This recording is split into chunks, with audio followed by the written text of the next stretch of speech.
best UPSC interview guidance by former UPSC board members. 5-pronged approach includes DAF briefing, one-to-one sessions, regional information guidance, feedback by a psychologist, mock interview mimicking the actual interview by former UPSC board members only at KPIS Delhi. This is the guidance by the best to ace the UPSC race.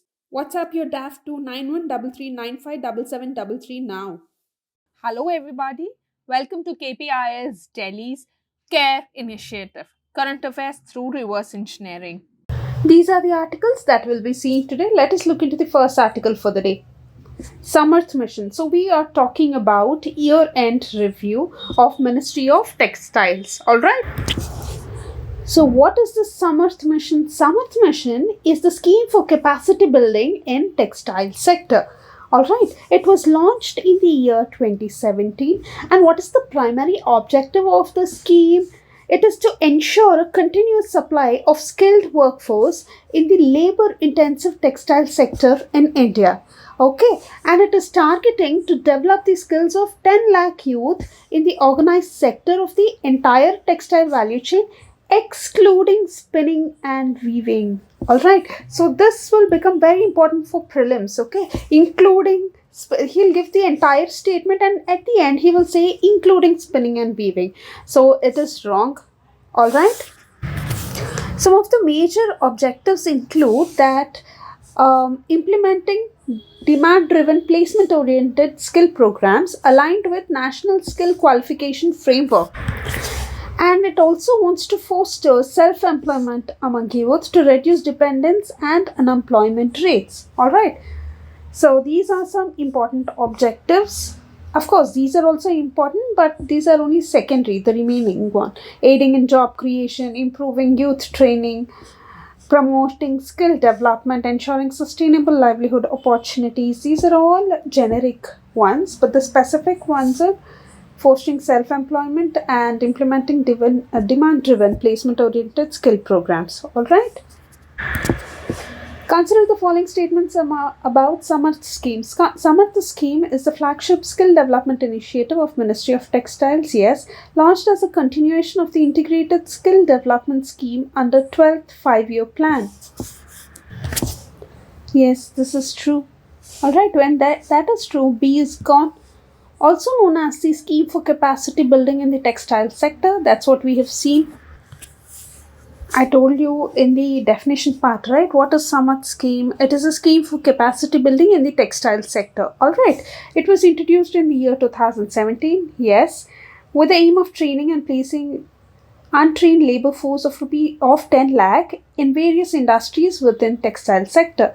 This is also true. Okay, so 1 and 2 are correct, which means D is gone. Now, the scheme primarily targets the skill development of unemployed youth in the non-textile sector. It is not non-textile sectors. It is within the textile sectors except weaving and spinning, right? So, this is also gone. A is the answer. Alright? Consider the following statements. The value of Indo-Sri Lanka trade has consistently increased in the last decades. See here, last decade as in 10 years. Alright. So it suggests that the Indo-Sri Lanka trade has consistently increased in the last decade. However, trade figures can fluctuate due to many factors, including political changes, economic policies, and changes in demand and supply. Alright. This makes it possible that the statement is wrong. Okay, so it cannot always be true. Rarely all the 10 years, there is consistent increase. That is a rare possibility. Alright, so this, you can take a chance. This may be wrong 99% of the times. Alright, next, textile and textile articles constitute an important item of trade between India and Bangladesh.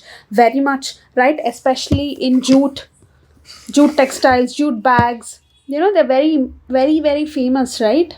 Bangladesh has little cheap labor. Alright, so 2 is correct. Even if you don't know, 1 is completely wrong, but 2 is right. Here you can delete one option. Alright, in the last 5 years, Nepal has been the largest trading partner of India in South Asia. See, in South Asia, there are other countries which are having trade relations with India. All right, and you should also know that India's trade with other countries in South Asia has remained less than 4% of its global trade since 1980s. And in this very less percentage also, first is Bangladesh, and then it is followed by Nepal, then Sri Lanka. Okay, so this is also wrong. This is also wrong, which means D is gone. All right. Now, this is wrong because there is consistent increase for the last 10 years. You can take it wrong because it is very dynamic due to n number of factors as I mentioned. All right. So only B is the answer. Year-end review of Ministry of Power. The context is the Government of India has made amendments to the Electricity Rights of Consumer Rules 2020 on 14/6/2023, bringing an important change to facilitate more and more consumption of power from renewable sources. Now, what are these rights of electricity consumers? See, the Electricity Rights of Consumer Rules, being a subject under the concurrent list or list 3 of the 7th schedule, allows the central government to legislate on various aspects of electricity supply in India. Alright, it encompasses a comprehensive set of regulations and standards designed to safeguard consumer rights and delineate the responsibilities of distribution licensees.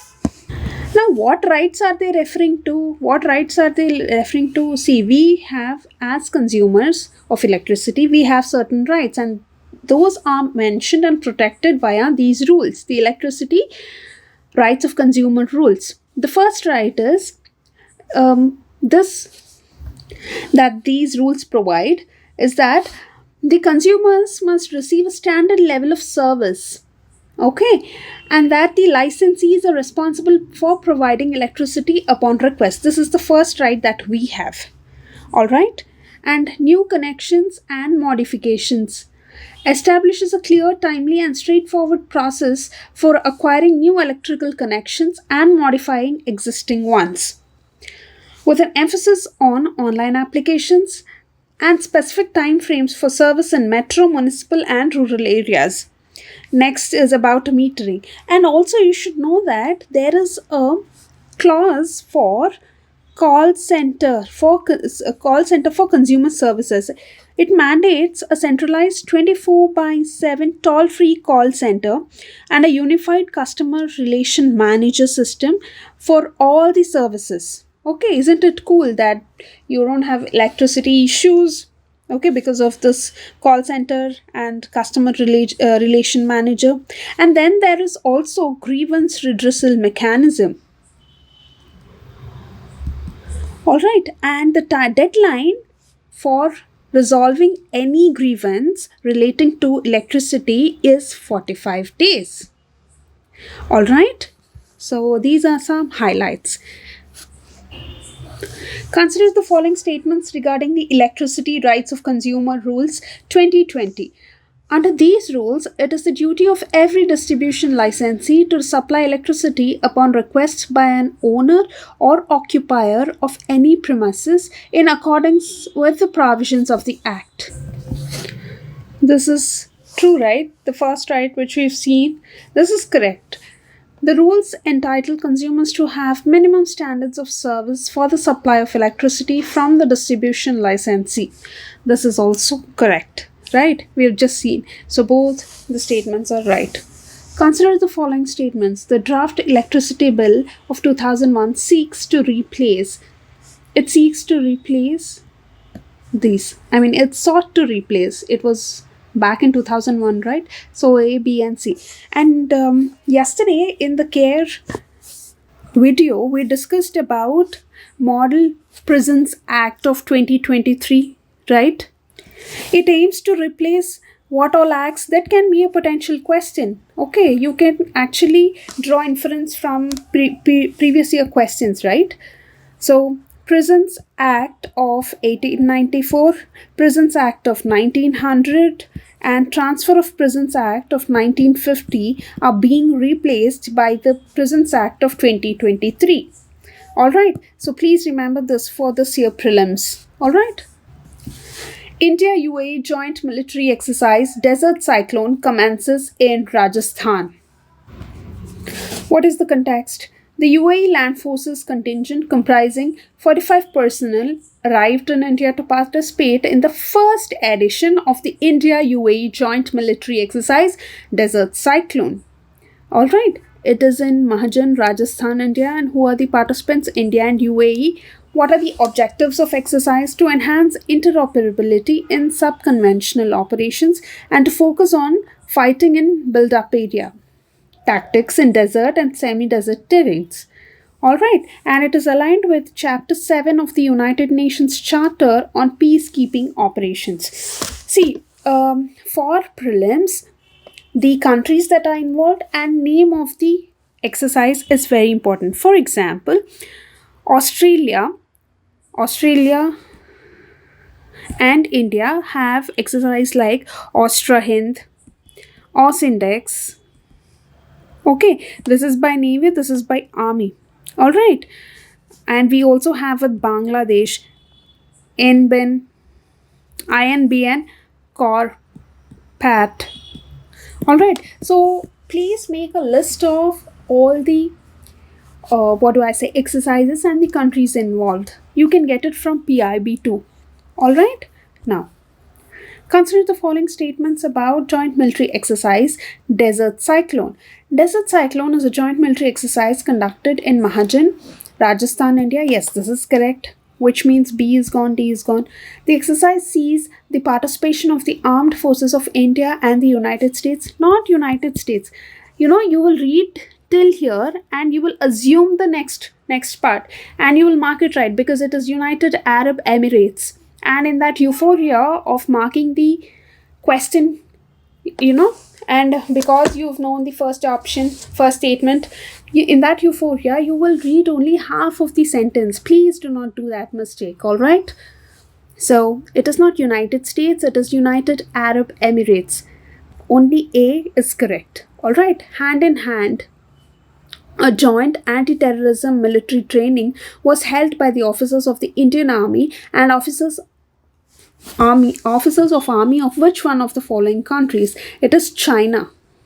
So it is China. Hand in hand is China. USA, we have Yuddhabhyas, Vajra Prahar. Alright. With Japan, we have Dharma Guardian. Alright. And with Russia, we have Indra. So please be very careful about the countries involved and name of the exercises. Alright.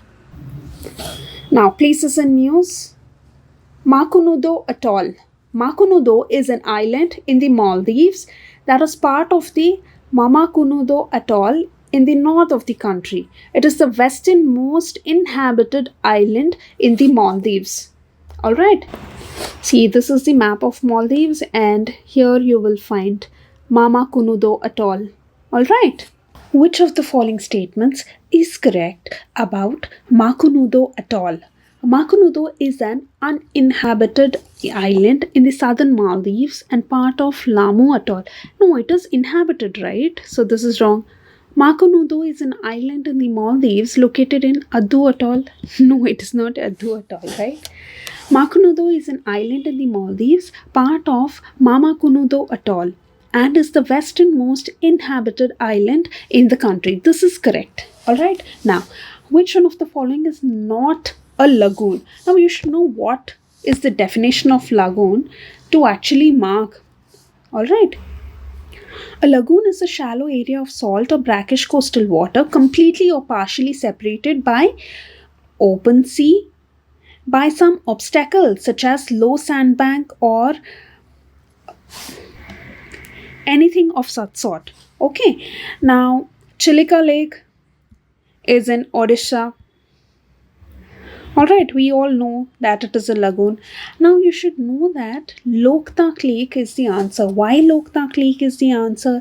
It's because it is largest freshwater lake in northeastern India. in the state of Manipur.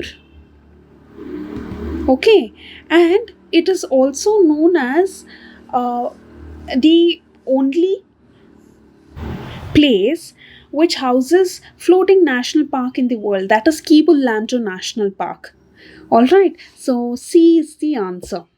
All right. Following an emergency meeting on Tuesday, the Somali government said the agreement allowing Ethiopia to use Red Sea port of Berbera is null and void. All right. Now, what is this Berbera port? Here it is. Okay, so it is part of Somalia. All right.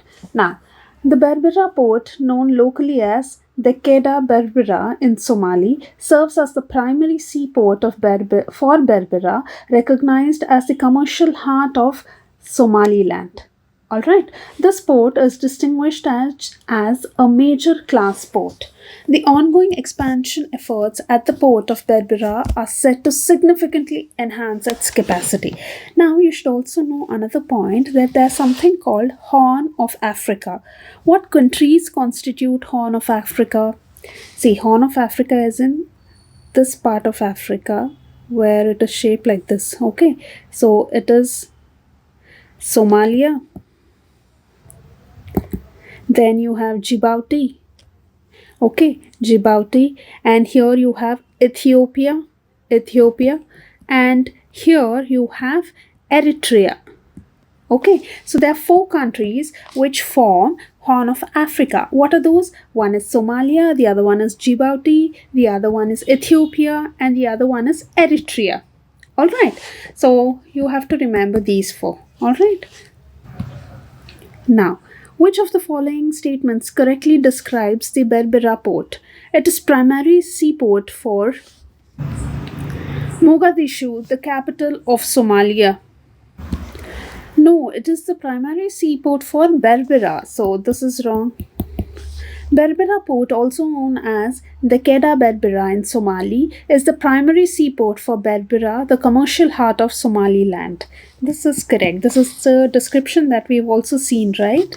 Now, consider the following pairs. Port well known as Kamaraju Port, first major port in India registered as a company. This is correct.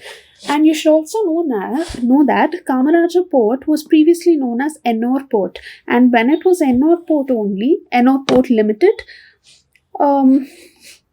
it was registered as a company. Okay, Ennore Port was registered as a company and it became Ennore Port Limited. Okay, and then there was renaming of that company that happened in the year approximately, it's 2014. Okay, it was renamed as Kamaraj Port. Okay, so first one is correct. Mundra Port, largest privately owned port in India. This is correct, and it is owned by Adani Group. Visakhapatnam is the largest container port in India. This is wrong, because the largest container port in India is Jawaharlal Nehru Port, located in Navi Mumbai, Maharashtra. So only 2 pairs are correct. Prelims fact again. Recent volcanic eruptions near Levotobi Laki Mountain have led to ash fallout in 2 nearby sub-districts, causing over 2,200 residents to evacuate to temporary shelters provided by local authorities. Now, where is this volcanic eruption happening? So, it is in the area of Indonesia. Alright, Levotobi Laki is one of the 2 volcanoes that make up the twin volcano Levotobi. Alright, the volcano is located in the southeastern part of island of Flores, Indonesia.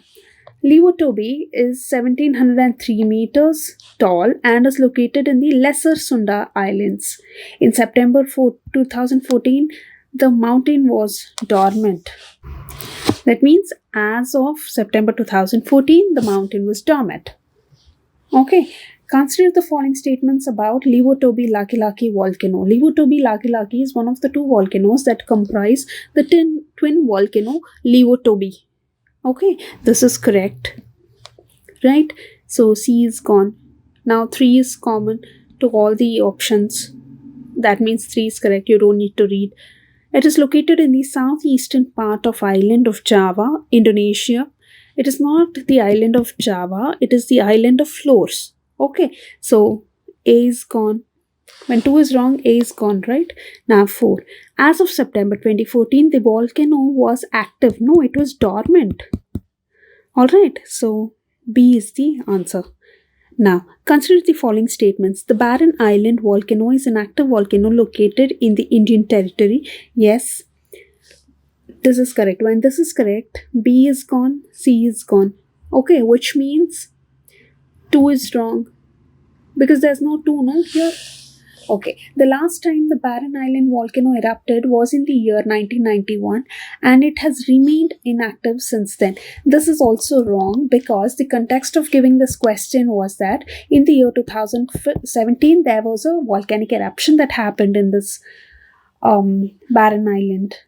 Alright, this is Barren Island volcano. That's why it is called Barren Island volcano, and this statement is wrong because of this fact. Alright, which means 3 is also wrong. A is the answer. This is it for today. All the best.